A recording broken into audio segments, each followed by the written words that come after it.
Hei, velkommen til Økonominyhetene. I dag har vi besøk av Ole Håkon Ek Nilsen fra Nordea Markets. Han skal være med oss i store deler av sendingen og hjelpe oss med blant annet utviklingen i rente- og valutamarkedet. Så blir det som vanlig teknisk analyse, så er noe vi skal se nærmere på Eltek og DNO, i tillegg til Statoil-indeksene, brentoljen og den amerikanske dollaren mot kronen. Aller først skal vi starte med utviklingen på Oslo Børs. Ja, vi hadde jo en ganske dårlig børsdag i går da, med et fall på 1,5% på hovedindeksen. Og så har vi en ganske bra dag i dag, med en oppgang på rundt 1%. Og de europeiske børsene har vært, ja, ikke veldig mye opp, men litt pent opp hele dagen. Og akkurat da vi startet sendingen, så var vel hovedindeksen opp rundt 1%. Så det er på en måte et positivt bilde. Og USA, som startet for 1,5 time siden, startet ganske forsiktig opp, er litt mer opp nå, men det er sånn sidelengs og avventende hele bevegelsesbildet, synes jeg. Og på Oslo Børs er ikke så veldig mye morsomt i dag, det må jeg si, men vi har jo da RSC som fortsetter oppgangen med over 5% i dag. Så nå nærmer jo RSC seg 25 kroner, og vi hadde jo en sånn dipp helt ned på 20 kroner, og så vidt under 20 kroner hvis jeg ikke husker feil. Så der er det stor interesse for RSC. En del store investorer antar at dette er bunnen vi hadde der nede, og at liksom det kunne ikke gå verre. Og Jens Ultvedt Moe stod jo frem i dag i Finansavisen og sa det at han hadde kjøpt ganske mye aksjer. Han har for øvrig ofte også prøvd å spekke i sånne lavpris i selskaper hvor bunnen var nær og sånn. Han bommet en del ganger før. Skal ikke gå inn på det nå for å plage han, men at han kjøper er ikke nødvendigvis et kjøpsignal. Men han har mye penger, og han satser ofte på der hvor liksom, det er en stor oppside, hvor aksjene tilsynelatende er utbombet. Han er jo blitt en stor aksjonær i RSC etter hvert. Ja, jeg vet ikke hvor stor han er, men ja. Femte største aksjonær. Ja. Så han har tatt sånne spekulasjoner i andre selskaper, jeg skal ikke ta det akkurat nå.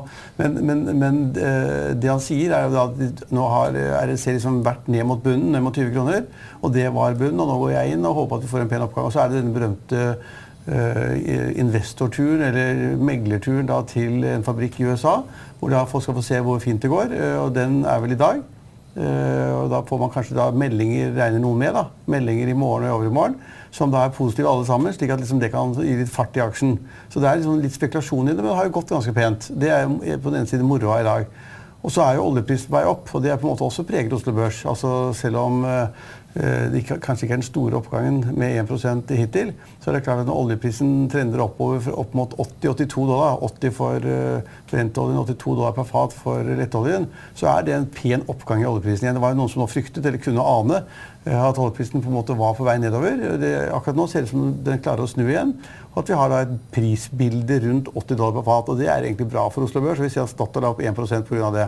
Så er det OPEC-møte i morgen, men det er vel ikke knyttet så veldig stor spenning til det? Nei, jeg tror at den alminnelige oppfatningen er at OPEC-land er fornøyd med oljeprisen vi har nå. Vi kunne sikkert akseptere litt lavere pris også. Og prisen er ikke så høy at det vil liksom øke produksjonen for å få prisen ned. Hvorfor skulle vi det?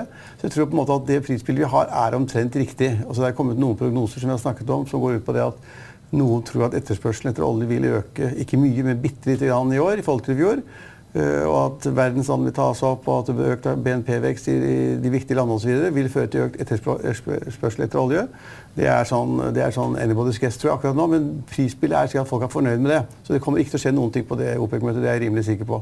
Men det er jo altså andre aksjer som beveger seg litt opp, og det jeg synes er litt morsomt å nevne cruiseselskapet RCL, Royal Caribbean, for det er jo veldig mange vi har snakket om det til nesten et år.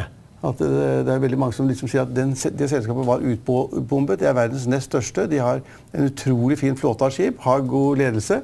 Og så ble de liksom bombet ut da markedet sprakk og husholdninger ikke brukte penger i USA lenger. Og det vi ser nå, det er så alle har anbefalt den. Altså fra de gode analytikerne til halvgode til de dårlige til forvalterne. Alle skal ha den. Og den tikker liksom oppover hver dag. I dag er det 1% igjen, eller i underkant av 1%.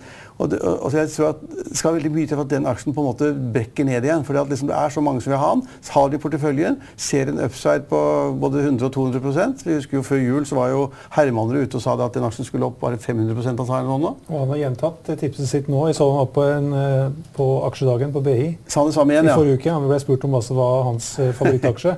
Og da sa han at det er fremdeles RCL. Ja, og mange mener det samme. Du kan si at da kan man si at da får man, hvis man da på en måte tror at man skal henge seg på en trend eller sånt, så kan man da henge seg på der da. Og så får man ikke 5% hver dag eller 3%. Man får liksom en 1/4% eller 0,5%, og så tikker det oppover. Og så får man en decent avkastning på 10 eller 15%, og så bør man stikke av. etter mitt syn. Hvis man da tror at alle disse som da sier dette også handler deretter, eller gir sine kunder råd om å handle til de kursene. Så det er en interessant aksje uten de store svingningene som man bør legge merke til. Og så har vi altså Marine Harvest Group og andre fiskeaksjer som er i skuddet for tiden. Marine Harvest er jo opp 2% i dag. Og alle tror at det blir masse penger å tjene for fiskeoppdrettsselskapene. Det var i fjor, det var et strålende år. Og Marine Harvest Group kommer til å tjene rundt, jeg har sett grov på det, rundt 2 milliarder kroner i år. Det er litt opp fra i fjor, da tjente de vel 1,6-1,7 milliarder kroner. Men så er spørsmålet, før man liksom da kaster seg over den, det tatt ut? Altså vet alle at Marine Harvest Group skal tjene 2 milliarder kroner i år, så er det ikke mer å gå på, for det er jo det kjent. Men hvis folk tror det at liksom de tjener vesentlig mindre, så er det noe å gå på. Men jeg bare sier at selskapet kommer til å tjene mye penger. Det er et stort selskap, det er et viktig selskap. Hatt problemer i Chile overalt, men har hatt fordel av at de kan eksportere da fra Norge og andre land når Chile har vært borte. Men de tjener 2 milliarder kroner, så det er et godt, fint selskap som ikke, det kommer ikke til å bli noen problemer med inntjening i det selskapet. Men altså det store vesentlige spørsmålet er jo da, er det tatt ut i kursen? Når vi priser, jeg har ikke regnet nøyaktig på det, men hvis Marine Harvest Group er priset til 10-12-13 ganger inntekten, så burde det vel egentlig være nok. Jeg tror det ligger der. Men den tikker oppover et par prosent. Så lakseprisen nå så tikker oppover. Rett underkant av $40 nå. Nei, 40 kroner nå. $40 blir ikke det mer. 40 kroner. 40 kroner blir bedre, men det er jo en veldig høy laksepris når kostnader ligger på 20 kroner og lavere. Og da blir det kjempemarginer. Men nå tror jeg ikke den prisen, altså nå er det alltid høye laksepriser om våren. Så jeg tror ikke den prisen klarer å holde seg. 40 kroner hele året, det tror jeg ikke noe på. Men altså, hvis verden vil ha norsk laks og betale hva som helst, så kan det hende, men altså, man kan risikere at den lakseprisen faller fra 40 til 35 kroner i løpet av 2 dager. Men i alle fall, det som er sikkert at de tjente veldig godt med penger i fjor, oppdrettsselskapene. Og den tikker også oppover. Det er liksom alltid interesse for den. Mange vil ha den i sin portefølje, og man er ikke redd for den aksjen i det hele tatt. Så det er noen sånne selskaper, og i dag ser vi også, det gir seg nesten selv, kanskje, at Orkla er opp 1,5% i dag. Det følger jo da av RSC. Altså folk tenker at når Orkla eier 40% av selskapet, og RSC går kraftig, så er det mange da som trader, kanskje daytrader og andre, som sier at ok, det vil smitte over på Orkla, som har en så stor eierandel i RSC, og så tikker den aksjen litt opp uten at det kommer noen andre nyheter. Så vi har mange sånne selskaper som tikker opp med 1% og 1,5% og 2% i dag. Så summa summarum en rolig, men positiv dag i aksjemarkedet. Ja, det er klart. Men vi hadde jo en nedgang, vi må liksom ikke ta helt der. Altså, vi hadde jo en nedgang i går på 1,5%, har vi en oppgang i dag på 1%. I morgen vet jeg, aner ikke hva det blir. Jeg er ikke så veldig interessert i fra dag til dag, men sånn litt lengre perspektiv og så videre. Og det vi ser på de verdens børsene, det er jo det at folk er usikre i det 6-månedersperspektivet, eller 9 måneder, 12 måneder.